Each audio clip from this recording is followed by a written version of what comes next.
Hi, everyone, and welcome. We are just about to start. Thought we'd give us a little bit of time to just get online, let everyone get online. But please, if you could let us know where you're from, put it in the chat, say hi. Remember that we've got the emojis or the reactions at the bottom. If you like what's being said, please let us know with a clap or something, and so that you can give us some feedback.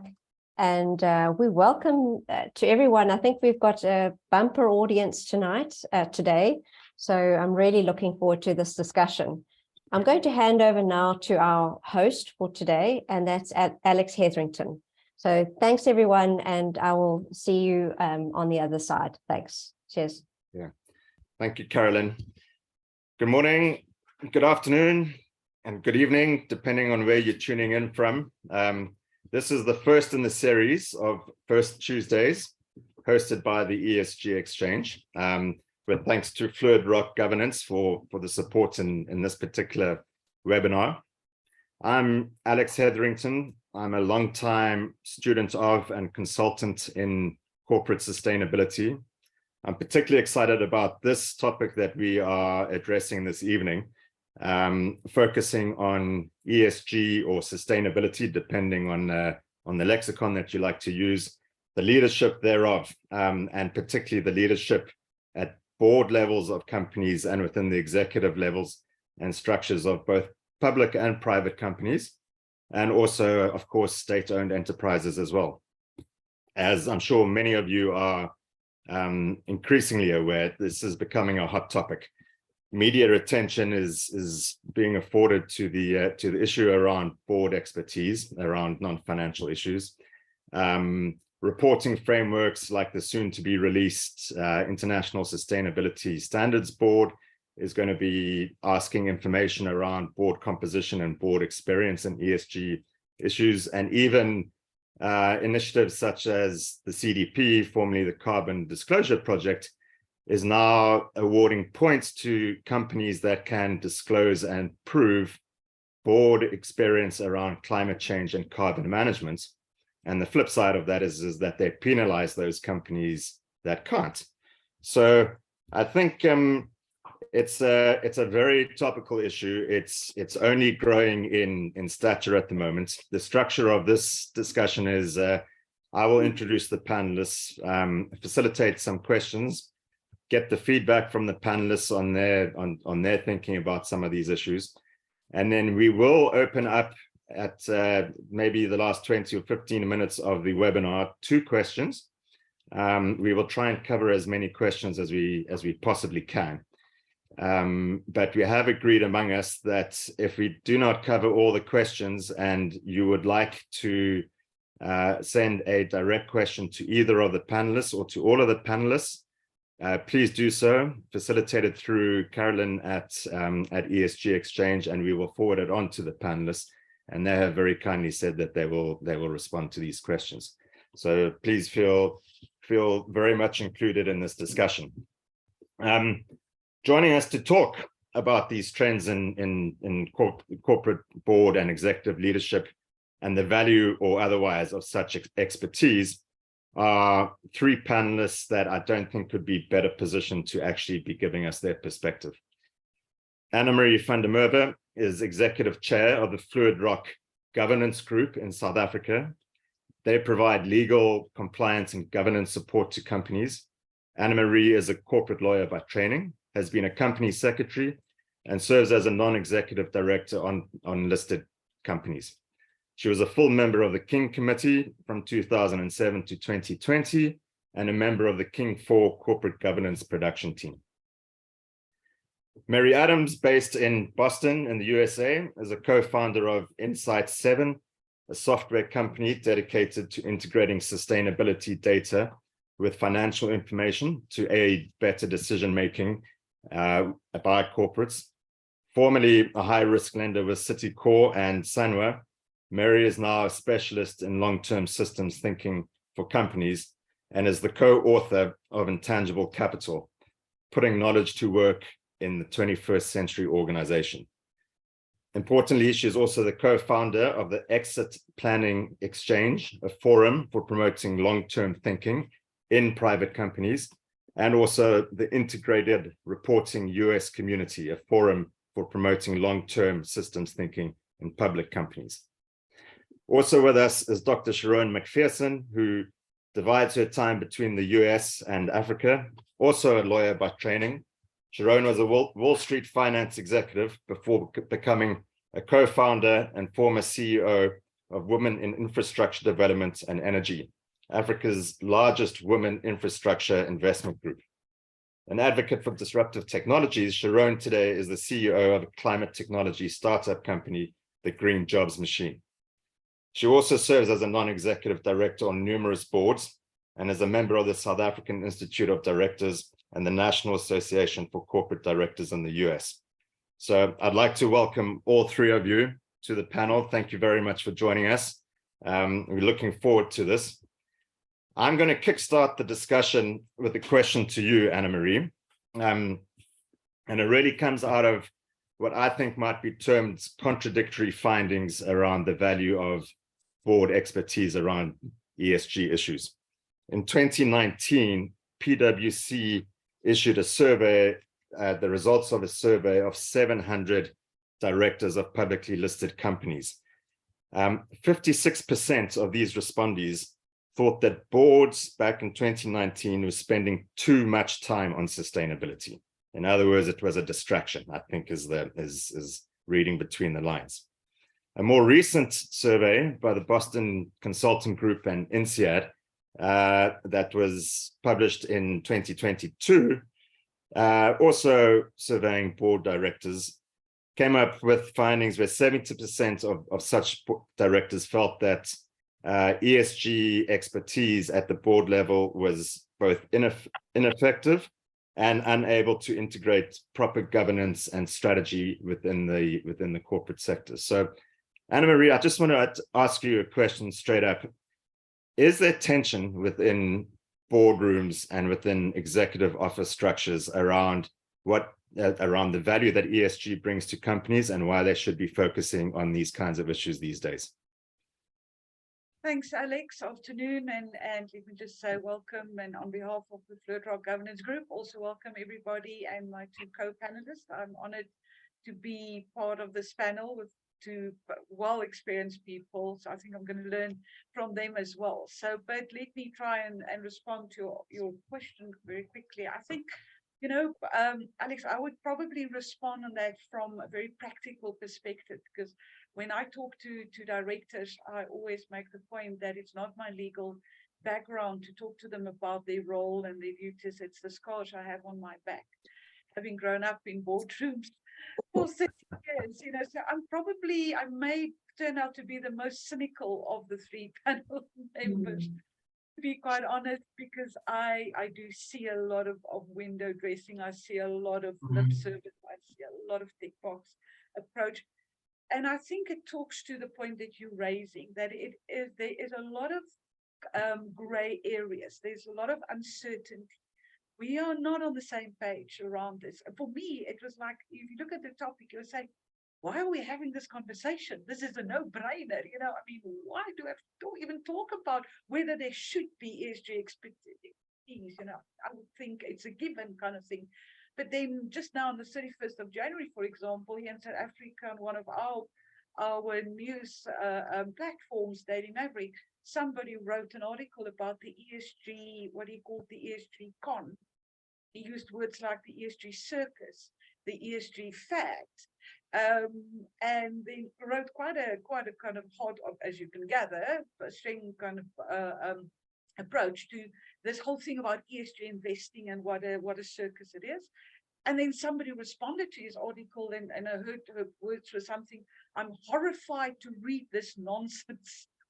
So it's emotional. It's emotional. People get quite worked up about this. But to me, practically, I think it's not about these boxes. It's not about E and S and G. It's about the way we do business. It's about being ethical, responsible capitalists. You know, I'm concerned that we put these labels on it, and what happens, unfortunately, as the gentleman points out in his article, you have people who see that as an opportunity to make money. So you back, nowadays you get all these people into the boardroom, and that puts certain board members, no, this is just another money spinning kind of, topic that will blow over, kind of thing. It's the flavor of the month or the week or maybe the year, but I doubt whether it's for the decade or the century. So I do think we shoot ourselves in the foot in the sense that we have not come to terms and agreed as to why. What is ESG? What does it mean in the context of our companies? We don't talk about it. We assume we know all of this. And I think that to me is probably the one area where we as boards need to really kind of step up and decide how we're going to do this. But I'll continue. I'll continue the entire evening. So let me stop there and throw it back to you and the other panelists. Okay, no, thanks, Annamarie. I mean, I would just venture that perhaps one of the reasons that there is still resistance being expressed might actually come from a area of fear or lack of knowledge. It might be defensive. I'm not sure. So, Mary, I'd love to hear your viewpoints from the States, from the US. I mean, we're seeing the SEC now talking about the requirements for climate change reporting potentially becoming mandatory for listed companies. There is movements. One could possibly argue that over the last 5 to 10 years, the US has been behind the curve. It's certainly behind Europe in terms of adoption and integration of ESG and non-financial issues into corporate activity. What are you seeing there at the moment, and what are your experiences? Well, of course, I don't think there's a universal reaction by any means, right? And we have some very outspoken political leaders who have chosen to grab onto this as another way to divide and muddy the waters, if you will. But I think one of the things that's challenging about this is that there are 3 different drivers behind the ESG movement, and I think each sometimes gets misunderstood. Clearly it started out as a values-led movement that people that saw and wanted to change the world started a long time ago focusing on this, and that's still a very important thing. And as Annamarie said, that's where we all need to be based, right? Is to know what our purpose is and how we can make a difference in the world. However, there are 2 other things that have happened. The second is that beyond values, that now it's become a question of value. So the markets are understanding that there are risks that cannot be diversified away. And so in the US, it's really the markets, especially the investor community, that's leading this. And they're just knowing that they don't have a choice because financially they're putting themselves at risk. And that's why I think you see all the, SASB was a very successful effort that came out of the US that's now being rolled into this financial standards board. So, the focus on value and metrics is very important. So then the third driver is innovation. And we live at a moment of incredible change, right? The changing risk factors, but also incredible opportunities. And so almost every ESG factor is also, is a risk, but it's also a driver for innovation. And I think that's what's so exciting about this, is that there's this possibility that there will be incredible change and incredible value created in the coming decades. And so we have to think kind of from all 3 perspectives. Okay, thank you very much for that. I mean, I would also add to that I think your focus there on value probably directly translates into financial sense. These risks and opportunities are perhaps starting to be seen on the financial bottom line of companies. So it's, the fiduciary duty of boards to be protecting that is what could arguably be driving this need for further expertise. But Sharron, let me bring you in here. You are on many boards. I know you also are, you chair various social and ethics subcommittees of boards for different companies. It's got to be a difficult place for companies to know exactly what kind of expertise they need at a board level. So how do you help a company navigate their way through that to ensure that they've got the right kind of expertise on there? And where do they find it? I think we might have you on mute there, Sharron. Sorry about that. Oh, Loaded no questions. I think the short answer is very gingerly. It's not easy. I think Annamarie and Merwe would both agree. Before I get into the short answer of the question in terms of what I think needs to happen on boards in terms of where we find some of the expertise, because Alex, I think that the expertise is there. I think part of what we're going to have to do, I think, at the board level is, first of all, question the will. Do we have the will to really drive? And that circles back to, I think, points that both Mary and Annamarie talked about. And so I think coming back to some of the drivers for innovation, I think is going to be important. But I want to pick up on something else that you also alluded to earlier, as did a couple of the other panelists. This has been around for a long, long time. If you go back to 1890, even before, this idea that you are your brother's keeper and socially responsible investing, it's biblical stuff, it's Torah stuff, it's Quran stuff, right? I mean, this stuff goes back to 1890s Quakers, other people saying, hey, we got to be more responsible about how we invest. Right through to, the various UN conventions, to, BlackRock's CEO going, hey, I'm going to do something about it, and then, of course, now, as more recently in 2021, we have the United States and the US, we have the SEC, the Securities and Exchange Commission, saying, we're going to get a task force on this.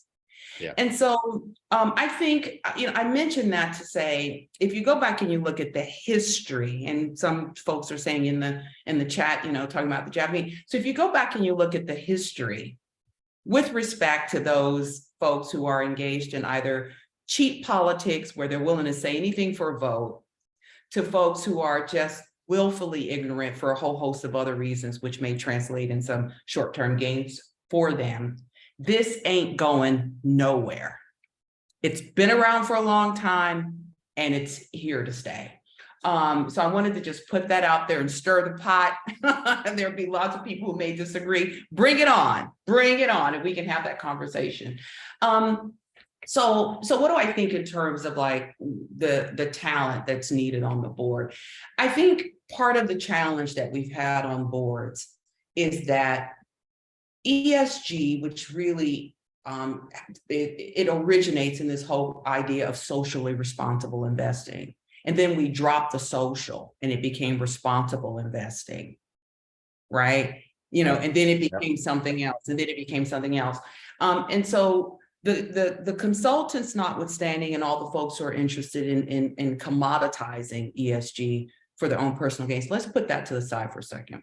And let's look at like what happened on boards. And then the boards got, they got a whiff of some shareholder action in some cases and thought, we better do something. And they dug into the G in ESG. Yeah. And then the E and the S have still been on walkabout. Yeah. Right. For a long time. And so I think some of the skill that we've got to bring and that we got to dig into, I don't think we have to find it. I think it's on the board, but I think we've got to have the will to really dig into it, is to say, okay, we've been focused on the governance. What's going to happen with the E and the S? And the last thing I'm going to say is that I think we've got to bring together folks who can move beyond the tactical, because I think too many boards are tactical, to the strategic thinking around how do you embed this in the communities in which we operate, because I think that some of the drivers of the innovation will continue to be climate and some of the other big things that disrupt us and cause us to lose sleep. But if we stop doing all the things that we've been doing, we're still going to have, according to climate scientists, we're still going to have decades of disruption, you know, in our environment that's going to require that we think differently about the communities in which we operate, and that requires systems thinking. So if there was one skill, I would say board members who have the capacity to do their jobs properly, not just be tactical, be strategic, and be systems thinkers about this.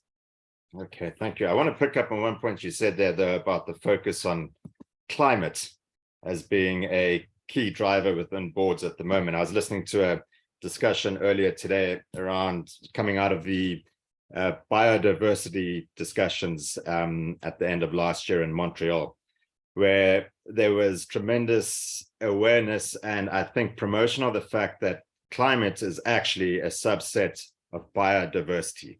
So we have from an environmental perspective, we actually have a much wider responsibility to be looking at nature in all its facets, and climate is part of that. But it does seem to me, and I'm going to open this to all of you, just out of interest, it seems to me that that climate is driving the agenda. That's what's got everyone concerned.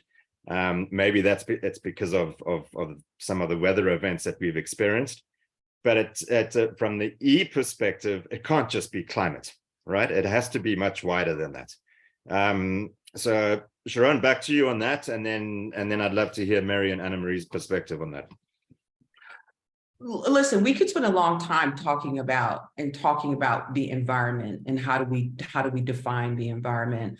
I will say this. I'll kick the can and I'll hand it over to Annamarie and to Mary. I want to talk deeper about the S as well, because I want to come back to the idea of community-centric data and how increasingly rating agencies, the Prudential Authority, if we're talking about South Africa, and it doesn't matter in which jurisdiction you're operating, you don't have to be an insurance or regulated industry. I do agree with Mary, the financial services sector, we're on to this and we drive a lot of things in the real economy. So, you know, we're going to keep heading down this path. I think how we define the environment, in my mind, is critical. And I think that the environment is much broader than environment with the little e. Go out and do your EIA. I think the environment has to take into consideration the community and the broader context in which we're operating. And that's one of the reasons why I say I think systems thinking and the capacity to handle complexity. We're lazy. We don't want to handle complex, especially in financial services. We're like, I want to tick these boxes, get on with it, and then I want to go play golf. And this is more complex than that. So I think that the complexity in analyzing the environment is one of the big challenges that we have. So I'll kick that can over to my colleagues. Okay, no, thanks. I mean, in many instances, I actually have sympathy for companies in terms of their need to start to tackle the complexity of this. It's been forced on them in recent times, kind of complexity that they perhaps haven't been forced to address beforehand, and it's tough. The reporting side, just from a compliance perspective, is tough, let alone actually pushing that into strategic thinking and understanding the systems is a different story. But Annamarie, I'd like to ask you, we've got the E, we've got the S, and we've got the G. Where do you think companies need to be placing their attention at the moment? Is that an unfair question because it actually is dependent on jurisdictions in which they operate or sectors in which they operate? But yeah, let me hear your thoughts on that because it is so broad. Alex, if I can, just very quickly, I think after listening to Sharron, I want to withdraw my earlier statement.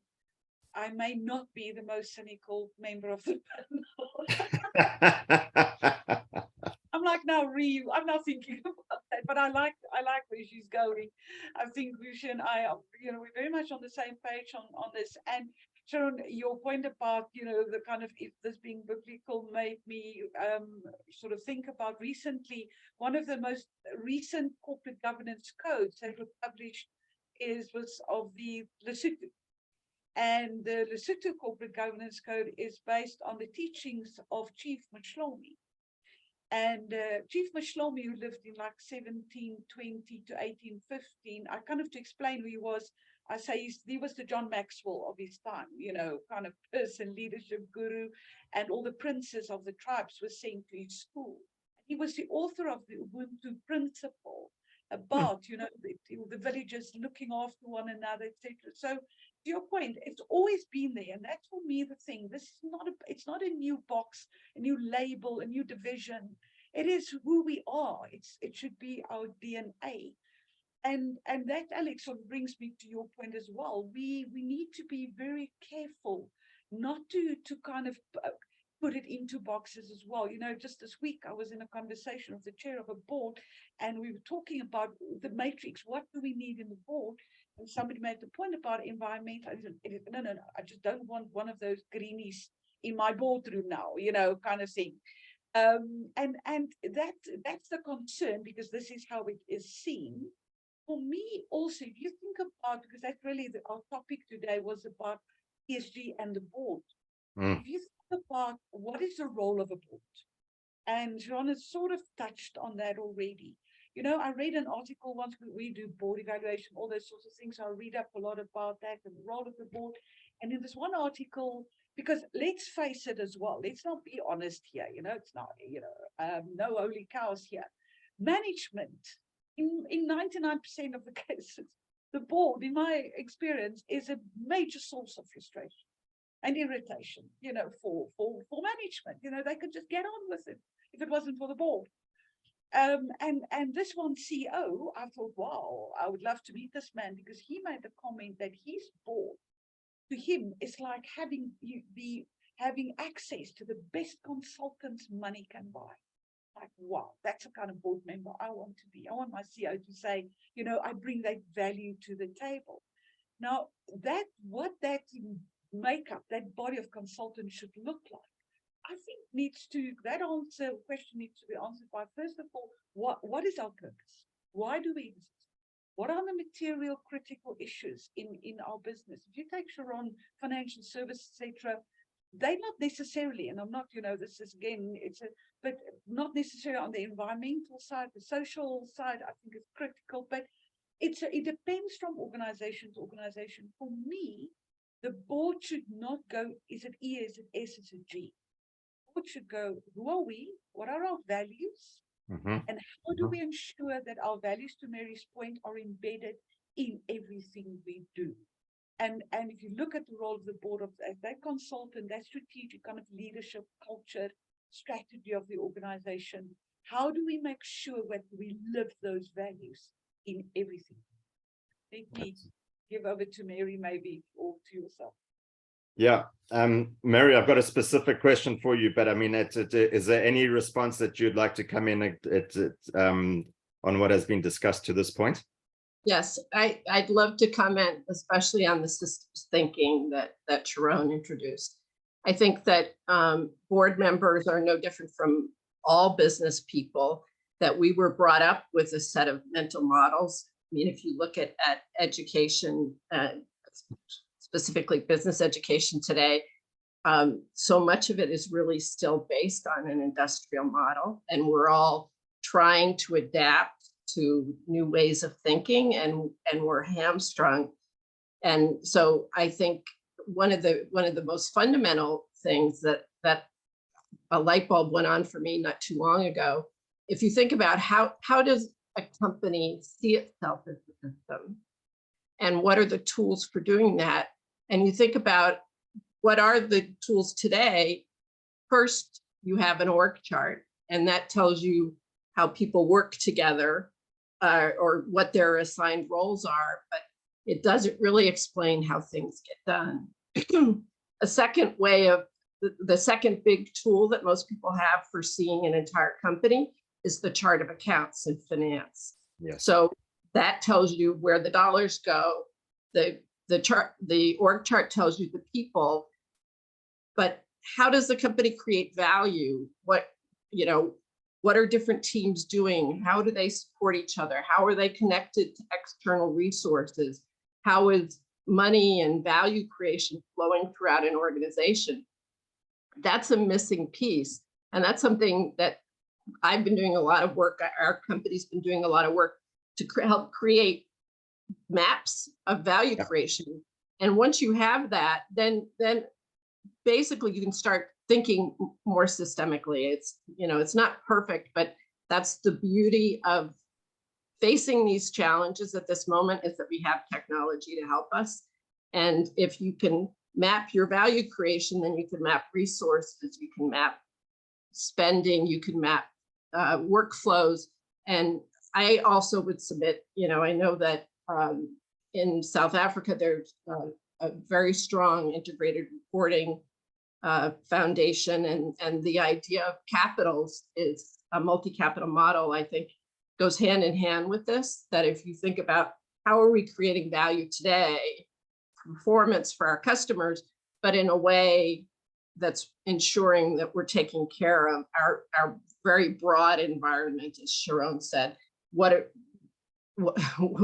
How do we fit into the world? And so, you know, bottom line, we need to work on mental models to be able to facilitate that systems thinking on the board and throughout companies. I hear you. I hear you. I mean, one thing that I think it causes problems and perhaps a little bit of angst. We might be talking about the 6 different capitals, of course, of which one is financial, but I don't think for many people at both board and executive leadership positions, the dots have been clearly joined between these different capitals.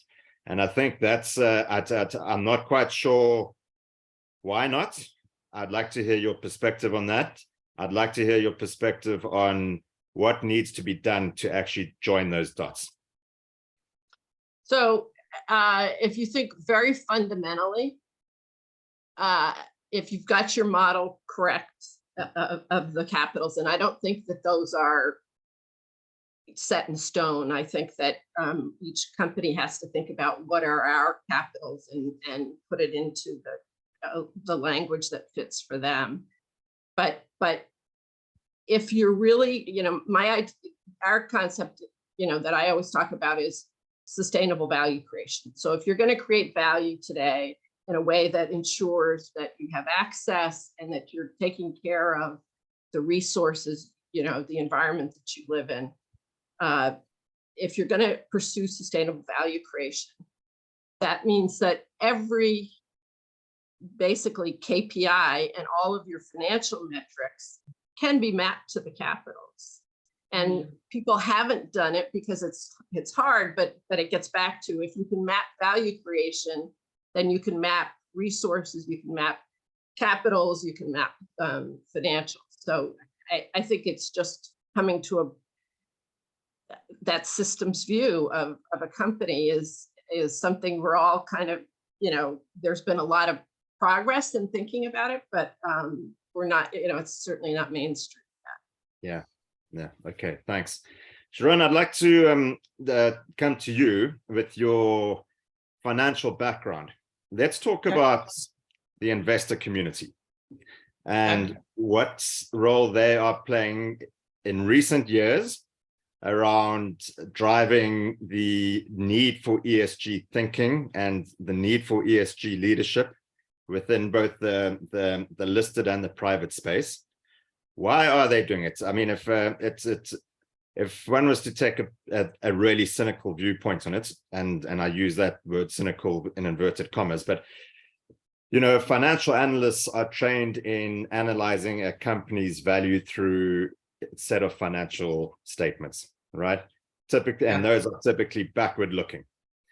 What ESG is demanding of companies now is to be forward looking, moving into a future unknown, whether it's a climatic future unknown or a social license to operate, greater corporate governance regulations coming down the board. We don't know exactly what these are looking like. So financial analysts actually aren't typically trained to be thinking forward like that. And yet we're seeing such movements around ESG investing, some of it good, some of it maybe lip service. We're looking at impact investing, but I think where the rubber really hits the road is where the good analysts are able to look at where the market is mispricing a company because of its ESG performance. And I'd like to hear your perspective on that, and how can boards and companies respond to that kind of interrogation? I think that we are going to continue to see boards having to respond to shareholders who are having to respond to changes that are happening in the marketplace. So as a shareholder, I want to maximize the return on my investment, clearly, right? That's why I invest in the first place. And increasingly shareholders are saying, well, yeah, we want you to maximize the financial return on the investment, but that's not the only thing you have to do. And I want to link that back to climate. That's not the only thing that's going to continue to drive. And I like Mary's point around the technology, right? So we're going to keep, okay. Here is my theory. This is the world according to Sharron. Okay. This is what we want. This is my theory. There is literally a new economic paradigm that's emerging. And financial services is a key driver of this new, it's a major tenet or pillar of this new economic paradigm that's emerging, right? And so investors are going to continue to seek where they can get the most bang for their buck. And part of the challenge that I think we're going to continue to have is the tension between pushback from folks who say, hang on for a second, all this ESG stuff is giving me a heartache, and it is decreasing my short-term capacity to seek profits. Mm-hmm. And those folks who are taking a more medium to long-term view to say, if you don't do this, you're not only going to lose your social license to operate, but you're not going to exist because you are failing to take into consideration a whole category of emerging risk, which are going to come back and bite you in the butt. So you're not smart, and we're not going to invest in you anymore. Sorry, bye-bye. And so there's that tension there. And what I'm saying is my money is on the folks who take a more medium to long-term view, because if you look at the ecosystem, there's no way for this to go but that way. Yeah. Because increasingly we're going to be under pressure. If for no other reason, we're going to continue to experience extreme weather events, and those kind of events that are going to keep shaving off hundreds of basis points off of your headline earnings. Folks are going to say, hang on, what are you doing about this? I want to come back to, and so what do boards need to do? Boards need to organize themselves so that the process of accountability that happens within whether it's the social ethics and transformation committee, which I've chaired in the past for various organizations, or wherever this is parked on your board, whatever the committee where it's parked. Too often what happens is you have meaningful discussions, and as board members, particularly non-execs, we try to hold management accountable for some things, particularly those of us who are able to see a little bit down the road. Yep. And the process of circling back and saying, well, hang on for a second, we asked for this, where is it? And we don't want to hear your funny stories. We want to hold you accountable for this. There's a lot of tension that starts to bubble up, and board members everywhere need to be willing to stick their necks out. That's why it's at the will. Having the skill is one thing, but if you don't exercise the will to hold people accountable, then it doesn't happen. And you don't need to be the green activist on the board. You just need to do your job properly, which means that you hold people accountable. And that is a question of will and not skill in many cases, in my opinion. So can I ask a very blunt question to all three of you, and I'll go around one after the other. Your experience of being on boards, talking ESG or sustainability or non-financial issues, however it might be framed, are you getting taken seriously enough by the rest of the board? Are you being marginalized? is there are you being encouraged by the fact that actually this is now becoming business critical and other board members recognize it as such? So Annamarie, I'm going to start with you and then come around. So, and Alex, if you allow me again, I just want to quickly, before I respond to your question, I just want to make another observation. So I was listening to the conversation around investors. Now, I must tell you, and I keep on wanting to write something about this, because this focus on shareholders and share price and investors is really annoying me. For me, I've got so many other stakeholders. You know, if you you know that we need, if you think about the statistic I read the other day, that in about 30 years from now, I think something like $30 trillion of wealth going to move from the baby boomers to the millennials, you know, who's got a new way of thinking about where they shop, who they want to be employed with, who they want to be suppliers to. You know, it's just like, it's a no-brainer.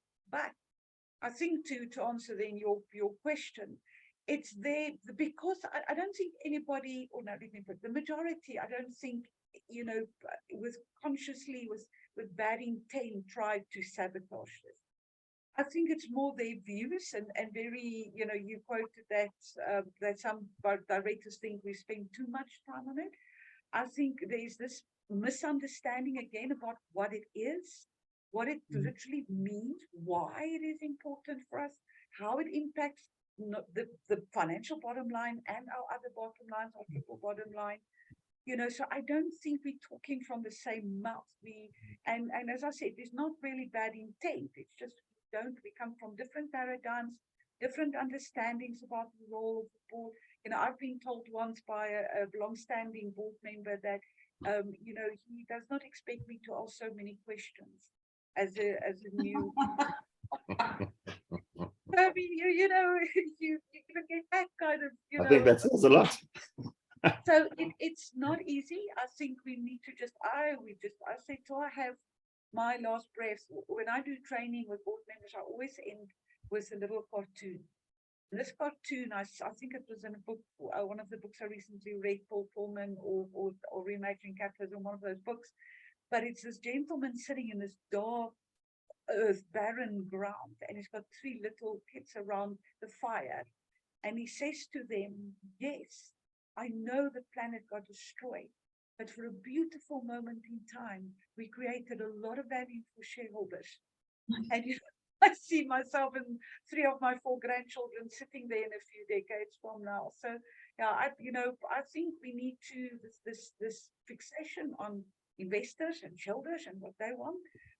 I focus on the business, focus on your why, and then everything else, I believe, maybe naively so, will fall in place. But we need to get that conversation right in the board. Thank you. Thanks. Mary, your thoughts? So I don't sit on boards, I support boards. And I think, again, one of the huge challenges that I see is that, you know, the tool and the metrics that people are, and the way that people are thought to think about value creation has been pushed to the short term because financials were kind of the only source that people had. And as the balance sheet became less and less meaningless over the past decades, the only thing you had really to know how things were going was an income statement, you know, the bottom, you know, the financial bottom line.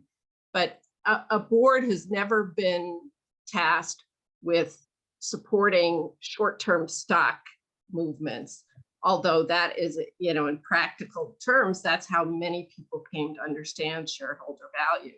So what I think our goal has to be to arm people with the tools and the knowledge. And so ESG metrics are, you know, you can debate whether it's the, you know, the right set of metrics, and is ESG the same thing as sustainability? You know, probably not, but it is bringing a new data set that's focusing more on that systems thinking. And so that's a really positive thing. And I don't think you can ignore it any longer. One of the things that was so compelling, and, you know, your data about boards thinking they're spending too much time on this, that is pre-COVID. And I think the last few years, for a lot of reasons, have opened what we'll call, hardcore, old-fashioned business thinkers to the idea that, wow, there are some really significant risks out there, not only environmentally, but also socially. And it's a first step. That's not proactive thinking, it's reactive, but it's a first step in the right direction. Okay, thanks. Sharron, what has your experience been on the boards that you serve? Yeah, I like to answer that and go from theoretical to practical in terms of value creation and technology and data. I want to keep like stirring the pot and disagreeing with my panelists, but I love them and they are saying all these things that I'm just like really want to double down on. We talked about people. So here's your cheat sheet: people, processes, governance, technology, and data. So go away and think about those 5 things. And if you can get those things right, in terms of the right balance on the board and the right committee, then you're on your way. And so, no, the long answer to the question is, Alex, no. Most of the boards, especially the listed companies where I've sat on the boards, they do not.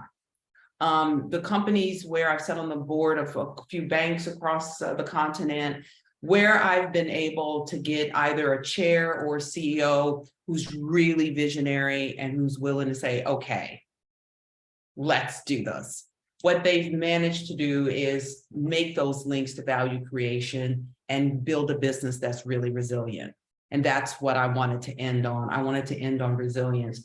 So I've actually stepped down from boards, and the only boards I sit on today are my own because I sold my tech startup. So prior to the pandemic, I started working with big insurance companies and hedge funds looking at resilience and vulnerability and looking at how you could take space technology, other kinds of technology, get data from a number of sources and begin to really drill down on emerging categories of risk and then connect that to your ESG spin.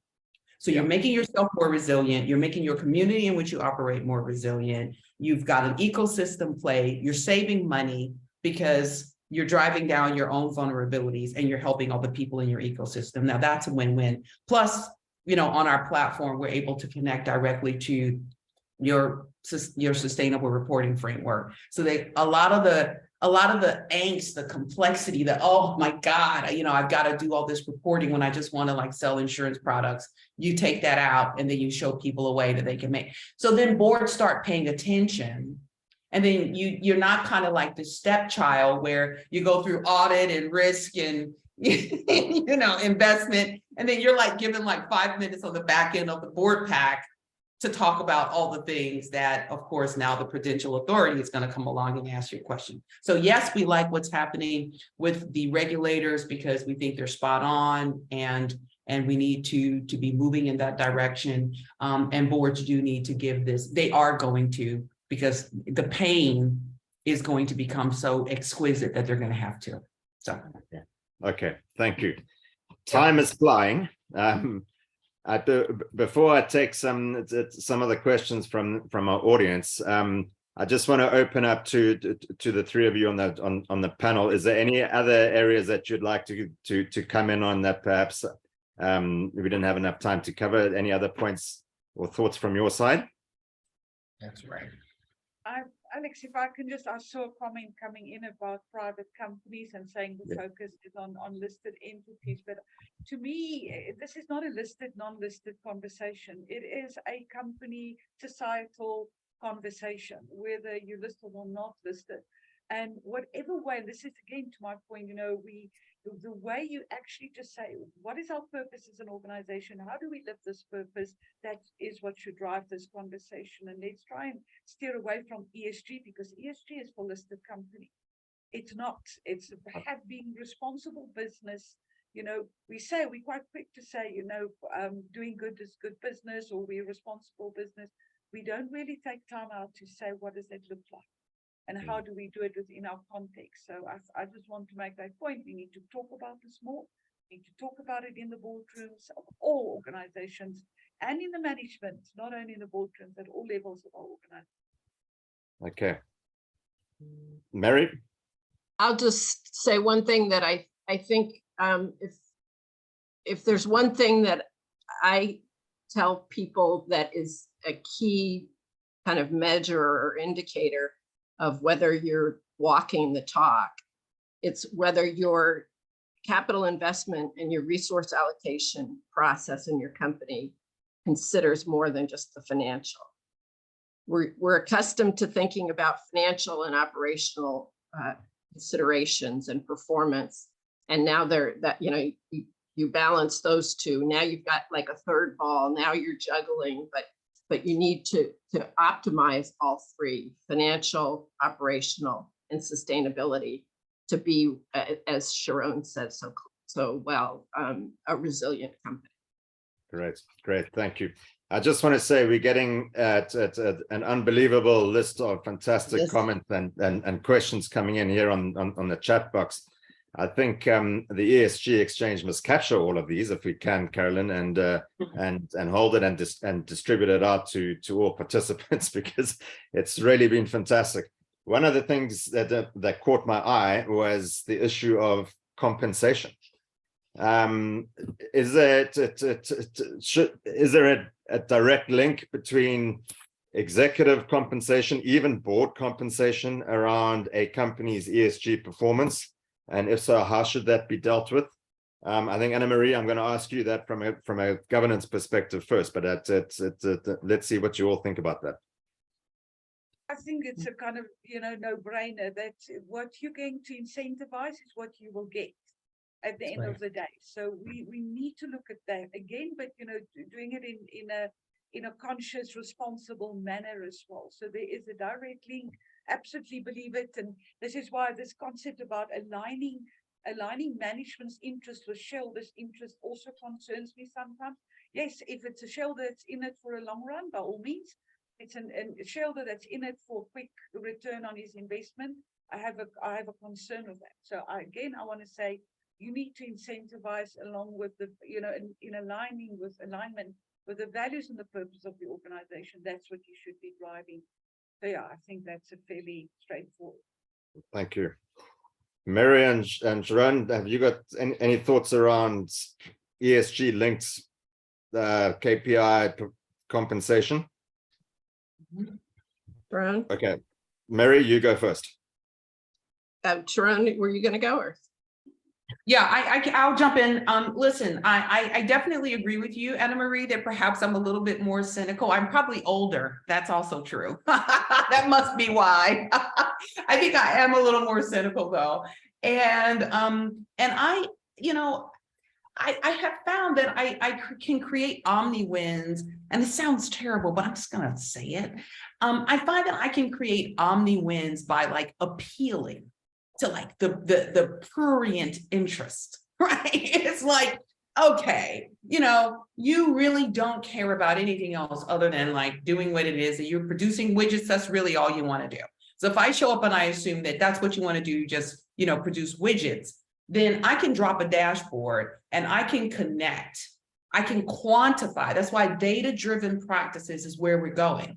If you look at where the Prudential Authority is going in South Africa, if you look at where the rating agencies are going, we are no longer going to be able to just have these policies and kind of do a razzle-dazzle show, and then it's in the integrated report, but you don't have the practices that back it up, right? So to Annamarie's point, the S is going to have to include a multiplicity of stakeholders. So guys, we know it's coming. Just do it well, and then be out there ahead of the game, right? So if you drop a dashboard and you're able to show how engaging in these activities actually impacts your bottom line, and you link them back to someone's KPIs, then that's how you do it. Yeah. Every single day, you can look at what are the leading and lagging indicators? How am I doing? How does this, whether it's a new category of risk or some kind of reward that I'm after, this is not rocket science. The technology exists today for us to absolutely link, but The missing part of that is the link back to the financial performance. I think too often we are being perhaps too, I don't know what the right word is I'm looking for, but I think if we just assume that, the concern about the financial bottom line isn't going to go away, and that we should just focus on that and find ways to keep linking back to that and just go for it, that's going to help a lot of folks. Merwe, your thoughts? Yeah, so I absolutely agree. I think, and that's the beauty today, that we can start connecting the dots. And as we get better at that, it will become more and more obvious what's important, how we can drive value. But if we always talk about them in silos, about ESG or sustainability over here and financial over here, we're never going to get to where we need to be, because you do need to be profitable as a to survive as a company. So we have to learn to balance those considerations, but bringing in the long term. The one thing that I want to say that I think is important to remember is that to really drive change, you have to get that kind of integrated information down to the team level. What are the teams doing as part of that value creation system, and can they see the financial, the operational, the sustainability data side by side? It's absolutely possible. That's what we're focused on with our platform, but it becomes really magical if you give people that are closest to the problem the tools to solve the problem. And ultimately, that's what this is. ESG is bringing forward a whole new set of challenges that it's kind of up to us whether we turn them into opportunity. Well, I think a very interesting question came in around the level to which a board can and should set the strategy of a company, and what oversight they have over the executive in order to drive that. And I think that might be touching on your point. If you trickle it down from the executive into other parts of the organization, Merwe, you're actually saying that within the employee workforce of the company, certain tools and understanding around ESG need to be provided. So I think that is something that has come up out of the discussion. I just want to ask we're kind of heading towards our last few minutes here. This drive towards ESG, there is a tension, and again, I picked it up in one of the questions here. We're talking a lot around linking it to the financial sustainability of the business, and of course that's understandable because most businesses rely on ecosystem services to some extent and to the communities in which they operate. But the issue around this ESG drive, is this in ways, and this is controversial, but let's give it a bash, is this a savior for capitalism as we've known it in the past? This is a very firm rebut to the business of businesses is profits, or whatever, sorry, I'll paraphrase that, but the Milton Friedman quote I'm getting at. Is this going to allow us to move into a new economic paradigm? Let me put that out to all three of you. Annamarie, I'm going to start with you on that one. I think if I can quote from Paul Polman's book on Net Positive, two things he says in there. First of all, we cannot have successful, financially healthy organizations in a society within poverty and with poverty and injustice and inequality. So that's the reality that we deal with. So we need to reimagine capitalism. We need to look. But also, Paul says a very important thing. He says, profit is like oxygen. Okay, you cannot go without profit. But if you think that breathing is the only thing life is about, then you've got it wrong. And I think that's how I will respond to that point. Thank you. Merwe, how would you like to sign off on this? I'm been the optimist on this call, so but I think it's a little hard to say that this will create a new kind of capitalism. I think as long as there's greed and humans involved, there will always be a tension. But what I do believe very firmly is that this is changing the mindset and the dogma of business away from the short term to thinking more long term, and that perhaps our environment today is demanding it, and perhaps we as business people are a little bit more aware and realizing that there is incredible value in resilience, and in, as always, capitalism adapts to opportunities, and man, there are a lot of opportunities. So, Thank you. Sharron? Yeah, listen, I think that the new economic paradigm that I referenced earlier, whether you look at people, profits, productivity, power, policy, all the pea soup stuff that I can give you, that's going to emerge no matter what. So, there's no single person behind the curtain, like, the wizard and the Wizard of Oz pulling the string. I wish it was, because we could just go tackle that person and say, hey, what are you doing? We don't like that. Give us something new.